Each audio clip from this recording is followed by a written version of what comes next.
Welcome to The Explainer. Now, I am completely fascinated by the story we're digging into today because it perfectly blends incredible human survival with an absolute unsolved mystery. So let's dive right in. We're looking back at the chilling events of 1999, the story of the plane that disappeared into the Amazon. And today, we aren't just going to look at dry data. I want you to really step into the shoes of a passenger on that doomed flight. We are going to experience this terrifying journey of survival firsthand and uncover the totally bizarre mysteries waiting for them out in the dark. Every disaster feels completely impossible right up until the literal second it happens. Flight 714 took off just like any other perfectly normal flight. There was absolutely zero indication it was about to vanish forever. You're just sitting in your seat, sipping a drink, completely lulled into that false sense of security. You look around the cabin, and you are surrounded by 180 souls. Families laughing, tourists looking out the windows, even a small documentary crew organizing their gear. These are just everyday people. The human stakes here are absolutely massive. Everything is perfectly fine, right up until the storm appears. It shifts instantly. You look out the passenger window, and those clear skies, gone. In a matter of minutes, dark clouds completely surround the aircraft, just swallowing it whole. Terrifying lightning flashes violently across the sky, lighting up the cabin in these harsh, unnatural bursts. And then, seconds later, the plane starts shaking. Not just turbulence, but violent shuddering. The peaceful murmur of the cabin is instantly replaced by people screaming in sheer panic. And then, just moments later, the unthinkable. Dual engine failure. Both engines just die. The low hum of the plane vanishes entirely. Instantly, you're in a rapid, terrifying drop, plummeting through heavy rain and complete darkness. It is breathless, panicked urgency. You are entirely at the mercy of gravity. Cutting through the chaos and the dark, the captain's voice crackles over the intercom, trying so desperately to stay calm, shouting, "Brace for impact!" You lean forward, gripping your head, and then a massive crash. The plane slams into the unforgiving Amazon jungle. The noise is deafening. It's the horrific sound of metal tearing apart, fire immediately spreading through the wreckage, and the piercing wail of alarms echoing out into the vast forest. Section 3. Trapped in the green hell. Then, the noise stops. For hours, you're unconscious.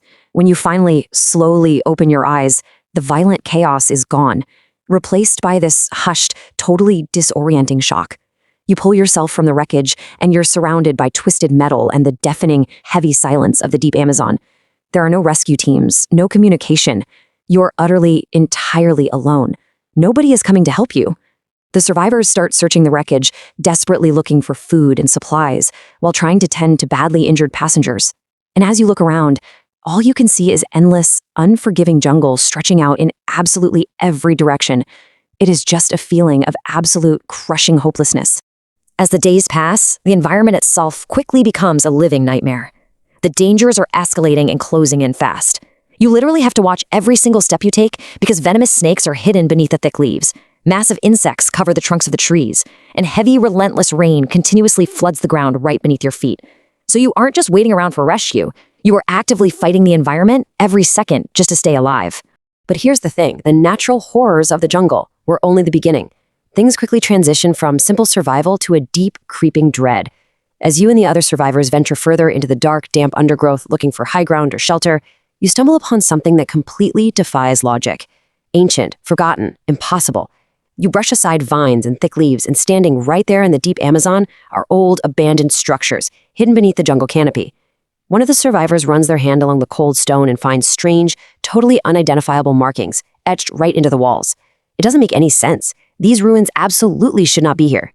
With the discovery of those ruins, the psychology of the group completely shatters. Paranoia sets in big time. The jungle suddenly stops feeling like a wild forest, and it starts feeling like a predator. The air grows heavier. It feels like something is watching you. By day, it's just the oppressive, silent heat of the Amazon. But at night, well, that's when the real terror begins. Strange sounds start echoing from the trees, and even worse, one survivor claims he actually saw human figures, shadows, moving silently between the trees in the dead of night. And the escalation is rapid. First, there are the initial claims of seeing these figures. Naturally, the group meets this with disbelief, right? Nobody believes him. They think it's just trauma and exhausting playing tricks on his mind. But then, the unthinkable happens. Passengers actually start disappearing. During the dark night, people who survived a horrific plane crash vanish without a trace, one by one, which leads directly to total uncontrollable panic. Fear just spreads wildly through the remaining group. The jungle isn't just a place they're trapped in anymore. It is actively hunting them. Days turn into weeks. It's a total blur of terror, strange markings, and vanishing friends. Hope has almost entirely faded at this point. Some survivors want to keep desperately searching for rescue, while others just sit in the mud, convinced absolutely nobody is coming. And then, a sound. The rhythmic, mechanical thumping of a helicopter echoing above the trees. It's a sudden, desperate flood of hope. The remaining survivors scramble, frantically running toward an open riverbank. They fire off whatever they have left. Flares light up the sky above the rushing water. And finally, miraculously, rescue teams locate the remaining survivors. You are pulled from the nightmare. You are saved. But listen, the story of Flight 714 does not end with the rescue. Because later, investigators actually mounted an expedition to return to the crash site. They needed to determine what caused the plane to fall from the sky and, of course, to recover the missing passengers. But when they arrived, they were totally stunned. Parts of the heavy wreckage were completely missing. And even more impossibly, they searched the exact coordinates provided by the survivors, but those strange, ancient ruins, the stone structures with the weird markings, had completely disappeared, vanished, like they never even existed in the first place. So I'll leave you with this final, unsettling thought, taken straight from the source material. To this day, nobody knows what truly happened out there in the Amazon jungle. What was watching them in the dark? And seriously, where did the ruins go?